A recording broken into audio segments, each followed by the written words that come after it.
2018 मसीहा थी घटी गोटे हत्या मामला थी भटली विधायक इराशीष आचार्य निर्दोष साब्यस्त होइछन। बुलू ओरफ नारायण सतनामी को 2018 मसीहा थी हत्या करा जायतिला। यह हत्या घटना थी भटली विधायक इराशीष आचार्य ना थी मामला रुजु होइतिला। एचका बरगढ़ अतिरिक्त दौरा जज इ मामलार सुनानी करी विधायक इराशीष आचार्य को निर्दोष साब्यस्त करछन। बहुत चर्चित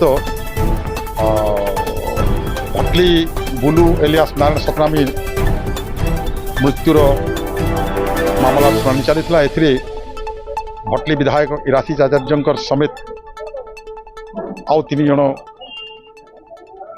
बीजेपी दल सहकर्मी प्रमोद पोड़, बबलू नाग एवं बंटी पुरोहित एम संपुक्त थे।